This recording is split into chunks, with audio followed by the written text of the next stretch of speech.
още веднъж. Безспорно Алвеш тръгна по-рано.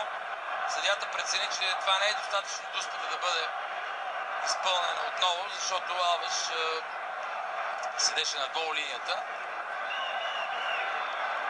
Не знам, може би ще е интересно да чуем мнението на Владо Манчев за това изпълнение на почивката.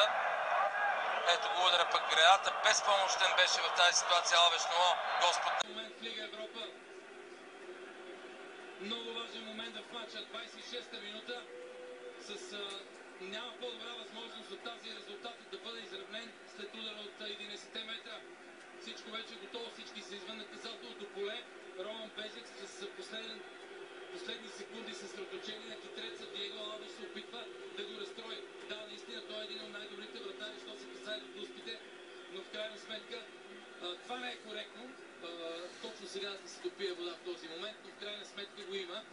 И то влиза в играта. Испанците са царе на подобни провокативни действия. Безяк!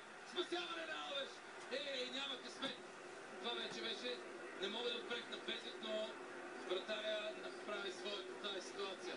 Нямаше какво повече да иска в тази ситуация. От 11 метра Безек пропуска.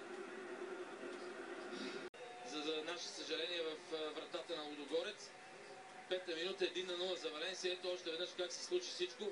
Тази топка не бе избита по най-добрия начин, Светослав Дяков се оказа прекалено далеч от Бараган. Удара беше с десния крак.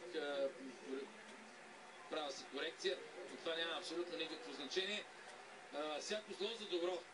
Дано този... За Лудогорец жалко, защото на фона на всичките положения и наистина може да кажем и добрата игра на български отбор да отстъпваш 3-0 звучи сякаш български отбор не е имал никакъв шанс, напротив. Поне моето лично скромно мнение е, че Лудогорец не заслужава подобен резултат.